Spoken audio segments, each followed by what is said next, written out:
ჩემთვის გასაკვირია, რომ ეს მოდელები ადამიანური ინტელექტის დონესთან ჩემი აზრით ასე ახლოსაა. მიუხედავად ამისა, საზოგადოება ჯერ კიდევ ვერ აცნობიერებს თუ რა გველოდება წინ. ეს იმას გავს, თითქოს ცუნამი გვიახლოვდებოდეს. ის უკვე იმდენად ახლოსაა, რომ ჰორიზონტზეც კი ჩანს. ხალხი კი მაინც ცდილობს ამ ყველაფერს სხვადასხვა ახსნა მოუძებნოს. ვითომ ეს სულაც არ არის ცუნამი. ამბობენ, რომ ეს მხოლოდ სინათლის ანარეკლია. ფიქრობ, ამასთან ერთად მოსახლეობაში არსებულ რისკებზე ინფორმაციაც ნაკლებია. შესაბამისად, მთავრობებს მათ აღმოსაფხრელად ზომები არ მიუღიათ.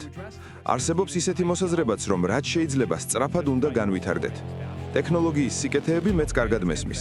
წიგნიც კი დავწერე ამაზე, მაგრამ მიმაჩნია, რომ საფრთხეები სათანადოდ ვერ შეფასდა და მით უმეტეს რეალური ნაბიჯებიც არ გადადგმულა. ვიტყოდი, რომ ხელოვნური ინტელექტის მართვაზე მუშაობამ იმაზე უკეთ ჩაიარა, ვიდრე ველოდი.